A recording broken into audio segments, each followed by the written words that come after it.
Hi friend, welcome back to Copying the Master. I'm so glad you're here today for the second part of our journey through Psalm 68. In our last video, we began unpacking this magnificent, excellent psalm of triumph and discovered some powerful truths about who God is and how He works in our lives. We started by looking at the psalm's opening call, a cry for God to arise, scatter His enemies, and to fill His people with joy. We were also invited into worship, extolling the God who rides upon the heavens, yet bends low to be a father to the fatherless and a defender of widows. We walked through Israel's history, and we saw that this wasn't just about ancient battles, but about the victory Christ has already won over sin, death, and darkness. Today we're diving into the second half of this incredible psalm, and where we're going to explore even more of God's majesty, His righteous judgment, His tender care for His church, and the glorious call for all nations to bow before Him. So let's jump right in and continue this journey.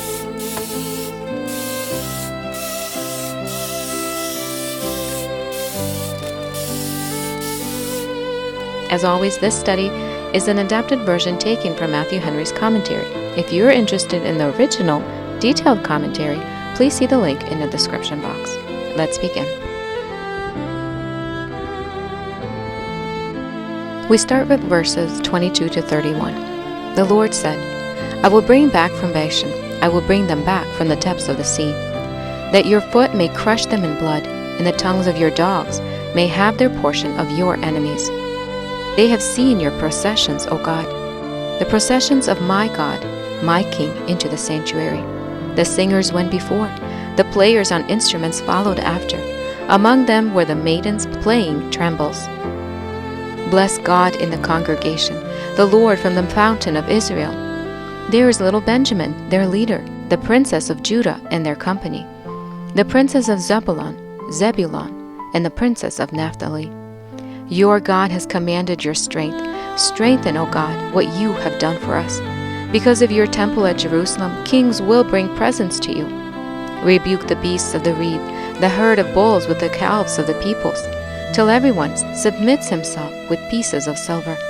Scatter the peoples who delight in war. Envoys will come out of Egypt. Ethiopia will quickly stretch out her hands to God. In these verses, we see three beautiful truths unfold. First, that God makes a gracious promise. He will redeem His people and give them victory over every enemy that rises against them. Then we see the heartfelt response of His people, overflowing with joy and gratitude as they witness His power and grace at work. And finally, we have been given a tender invitation, God calling those outside His family to come near, to join His people and to share in the beauty of His kingdom. God will never disappoint the expectation of those who by faith take Him for their God.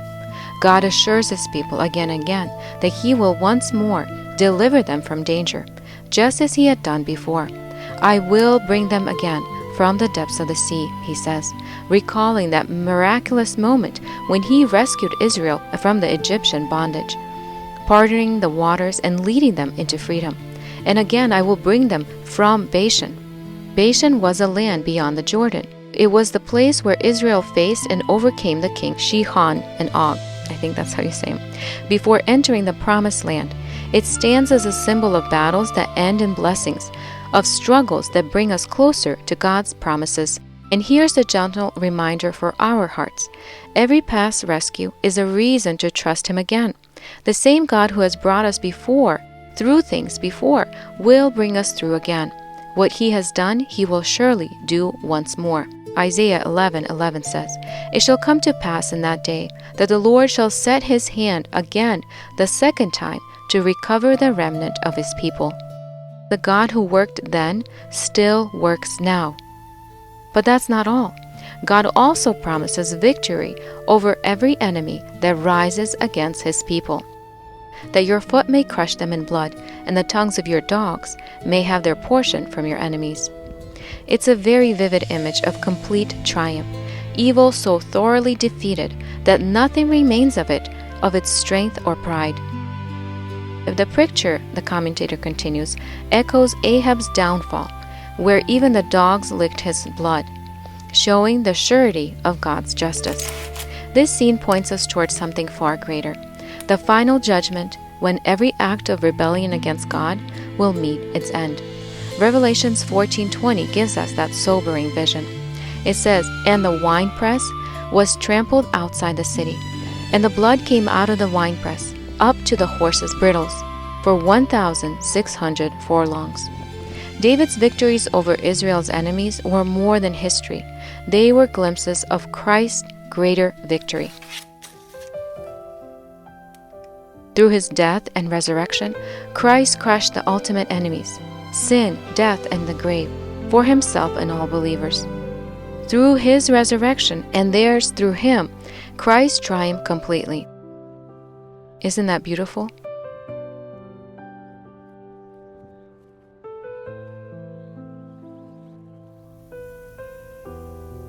For here we move to the second truth that is unfolded in this psalm, and that is the welcome response of God's people to his glorious display of grace. Through both his word and his works, God reveals himself. Therefore, if he has spoken in his holiness, if he has promised to bring his people again from Bashan, then first and foremost, we must be watchful. We must learn to observe his movements, his ways. Just as verse 24 says, "They have seen your processions, O God, the processions of my God, my King, into the sanctuary." They have seen. Your people have seen your goings, O God. While others overlook the works of the Lord and pay no attention to the power of his hand, your people have witnessed your presence and your mighty acts in the sanctuary. Here we see what living, active faith truly looks like. It draws near to God personally. It doesn't stop at saying, "Yes, he is God and King," but it proclaims, "He is my God and my King." That's the heart of faith. It makes God personal. Those who truly know him see his hand at work in everything, in answering prayers, guiding circumstances, and churning all things for their good. Active faith doesn't just believe in God's power, it experiences his presence. Also, God's most remarkable works are revealed in his sanctuary. This means not only in his presence in the tabernacle or the temple of old, but especially now through his word and ordinances, in the fellowship of his people, the church. Here through the gospel, the manifold wisdom of God is made known, as in Ephesians 3:10, to the intent that now the manifold wisdom of God might be made known by the church, to the principalities and powers in the heavenly places. These works of grace and redemption in his sanctuary shine far brighter than the outgoings of the morning and the evening, for they reveal not only his creation power, but his eternal power and divine nature. Romans 1:20 reminds us by saying, "For since the creation of the world, his invisible attributes are clearly seen, being understood by the things that are made, even his eternal power and Godhead."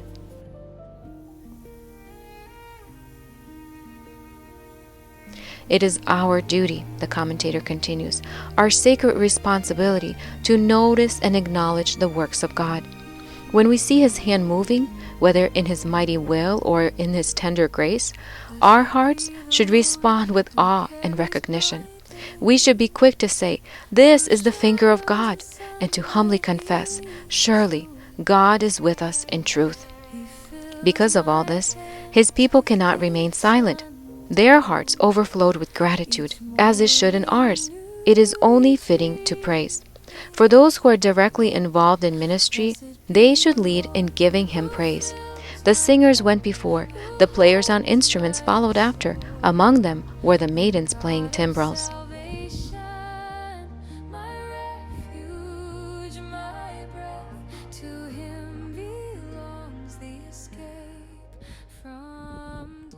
It was expected that the Levites, those who served in the temple, would lift their voices in praise, for they were the closest to witnessing God's visible presence and power in his sanctuary.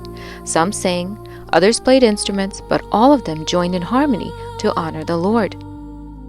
And because this was a day of extraordinary triumph, even the young woman took part, playing tambourines and dancing joyfully before the Lord, completing the beautiful scene of celebration.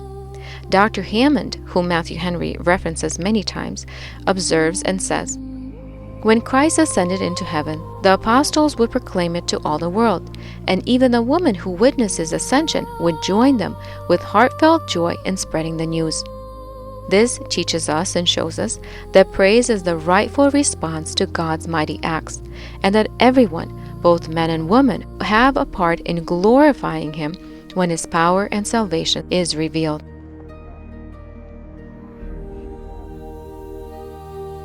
As we continue, we can also see unity in worship. For it says, "There is little Benjamin, their leader, the prince of Judah and their company, the princes of Zebulun and the princes of Naphtali." Matthew Henry expands by saying that once Benjamin and Judah were divided by conflict, Saul's house against David's house, but now they stand side by side, lifting their voices together in thanksgiving for victory over their common enemies. What a picture of reconciliation and shared praise. And notice too that Zebulun and Naphtali are mentioned, tribes that lived far to the north, often exposed to the foreign attacks. They perhaps more than others felt the weight of God's deliverance, and therefore had every reason to be especially grateful. This gathering of tribes reminds us that in God's kingdom, every heart, from the smallest to the greatest, has a place in His praise. Dr. Hammond again adds another beautiful insight here, Matthew Henry writes, that Zebulun and Naphtali were known as the leaders' tribes. Naphtali is a deer let loose. He uses beautiful words. And that out of Zebulun came those who handle the pen of the writer, Judges 5:14, and from Zebulun those who bear the recruiter's staff. These were tribes gifted in wisdom, eloquence, and knowledge, and here they too are seen joining in praise to God, led by their princess. What a powerful image this is, when those who hold influence, intellect, or reputation choose to use their voice in worship. It brings great honor to God. And again, as Dr. Hammond notes, that this foreshadows the kingdom of the Messiah, when the most powerful and learned of the world will one day submit to Him, acknowledging Christ as Lord and offering their gifts, their wisdom, and their glory to advance His kingdom. In this we are reminded to seek God and depend wholly on Him to complete the work He has begun in us. Your God has commanded your strength, O God, that you have done for us. Matthew Henry beautifully explains that in this first part of the verse, David speaks to Israel, saying, "Your God has commanded your strength." In other words, every ability, every victory, every ounce of strength we possess came from God alone. Whatever we have done, or whatever strength we have to help ourselves, it has all been commanded by His power and grace. Therefore, we have no reason to boast in ourselves and no reason to fear, for the strength that God commanded cannot fail. In the latter part of the verse, the psalmist also turns from speaking to Israel to praying directly to God, encouraged by what he has seen God do. He says, "Strengthen, O God, what you have wrought for us." It is a humble and faith-filled request. Lord, confirm what you have commanded, perform what you have promised, and bring to a happy ending that good work which you have so gloriously begun. What God has done, He will strengthen. Where He has given true grace, He will surely give more grace.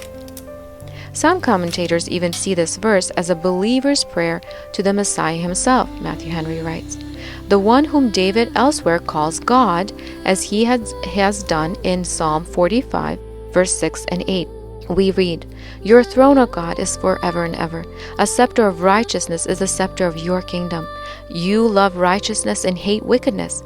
Therefore God, your God, has anointed you with the oil of gladness more than your companions." They read this as God the Father has commanded your strength.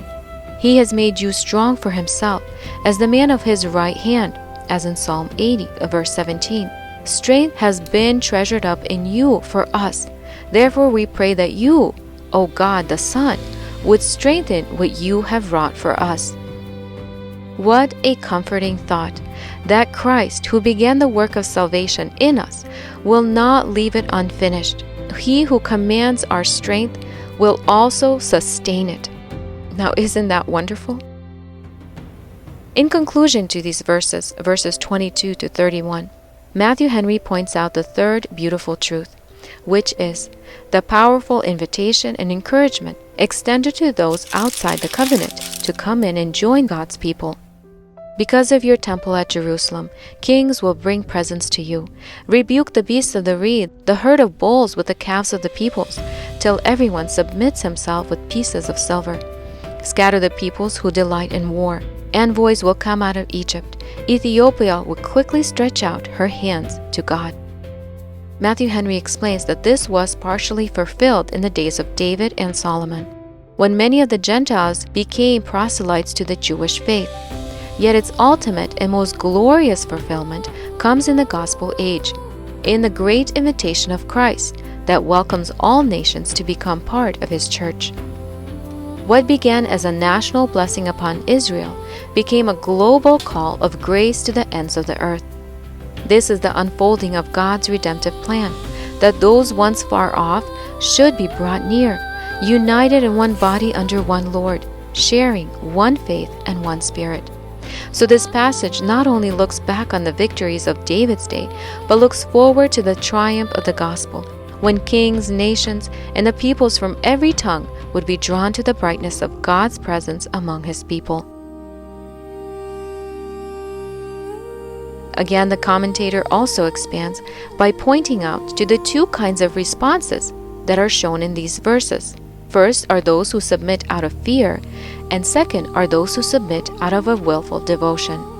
First, some will submit because they can no longer resist His power, those furious as bulls and proud as calves of the people. These describe the stubborn hearts that once persecuted the message of Christ, both Jew and Gentile alike.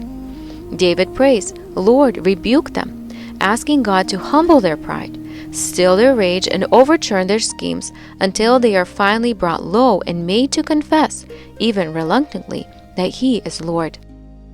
Some, Matthew Henry continues and points to the psalm, like Judah, will return their pieces of silver in sorrow too late, acknowledging that they betrayed innocent blood. Others, however, will be rebuked and corrected by God's mercy before ruin overtakes them. Revelations 3:9 says, "Indeed, I will make those of the synagogue of Satan, who say they are Jews and are not, but lie. Indeed, I will make them come and worship before your feet, and to know that I have loved you." When you set your eyes on Zion, you see a people who act treacherously and turn aside from the ways of the righteous. Isaiah 33:1. And he who leads into captivity shall go into captivity. He who kills with the sword must be killed with the sword. Here is the patience and the faith of the saints. Revelations 13:10.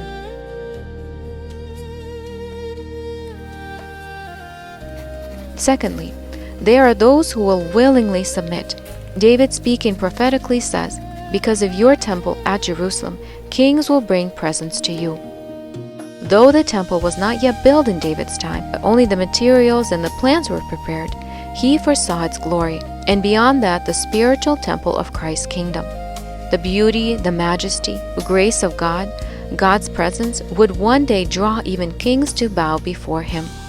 The gospel, which would go forth from Jerusalem, would compel hearts, rich and poor alike, to bring themselves as living sacrifices, offering their best gifts and devotion to God. For there is something in God's temple, its beauty, the blessing of serving God, and the communion with Him. Henry also notes how striking it is that the Egyptians and the Ethiopians, nations once hostile to Israel, are singled out. What once represented darkness and opposition would become a testimony of grace and reconciliation. The prophecy in Isaiah 19:25 confirms it by saying, "Blessed be Egypt, my people." Even Ethiopia, once stretching her hand against Israel, would now stretch it towards God in prayer and surrender.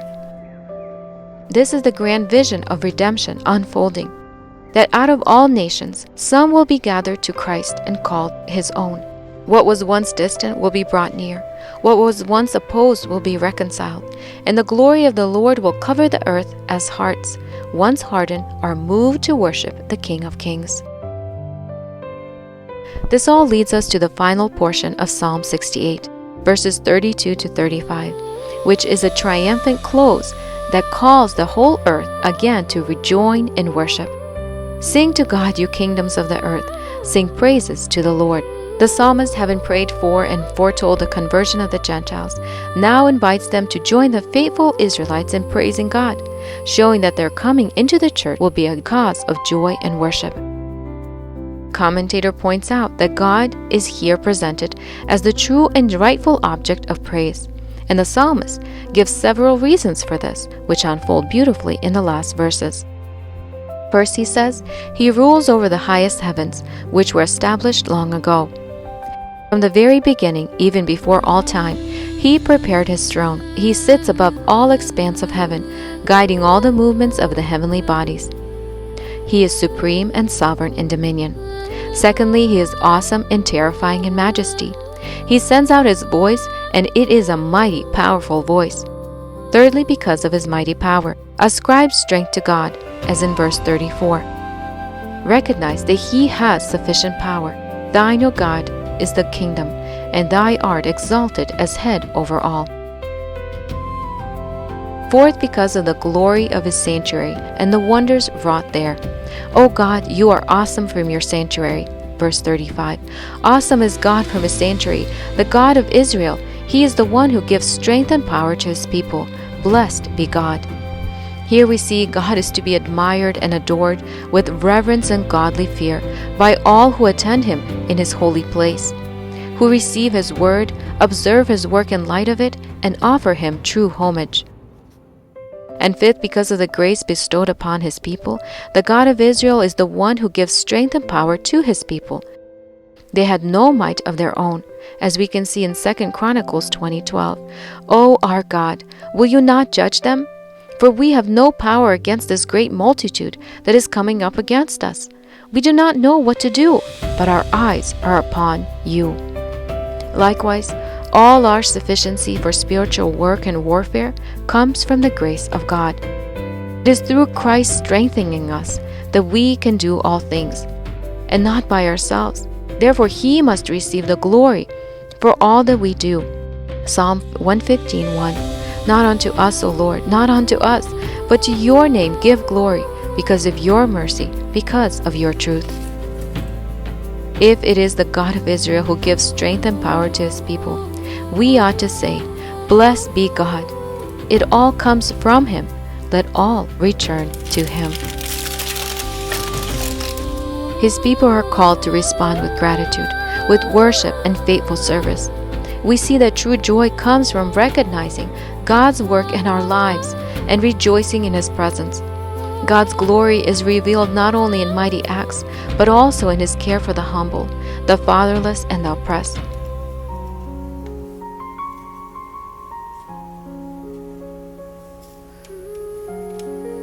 As we wrap up this study, we can see that God is the source of all strength and victory. What He has begun in our lives, He will complete. Now, friend, is that not a promise to hold on to? Every triumph, every act of faith, every moment of endurance is His work in us. We must be watchful, able to see the finger of God, for God's glory is revealed not only in His mighty acts, but also in His care for the humble, the fatherless, and the oppressed. Our hearts are therefore called to respond with joy, gratitude, and praise. This Psalm 68, also points to a greater reality, which is Christ's ultimate victory over sin, death, and the enemies of His kingdom. And it's the invitation for all nations to come and join in praise. How amazing is that? God is simply amazing. Matthew Henry calls this psalm truly excellent. What do you think? Has this long psalm revealed something to you that you did not know? I know some of these studies can be very long and take a lot to take in, but I pray that your heart has found encouragement and you have been drawn closer to the Lord. I pray that the Holy Spirit has spoken to you through this truly excellent psalm. Thank you again for watching, and thank you for your words of encouragement. They mean a lot. And don't forget to subscribe and share with others. And as always, may God bless you as you seek Him and glorify Him in all that you do. Till next time, bye-bye.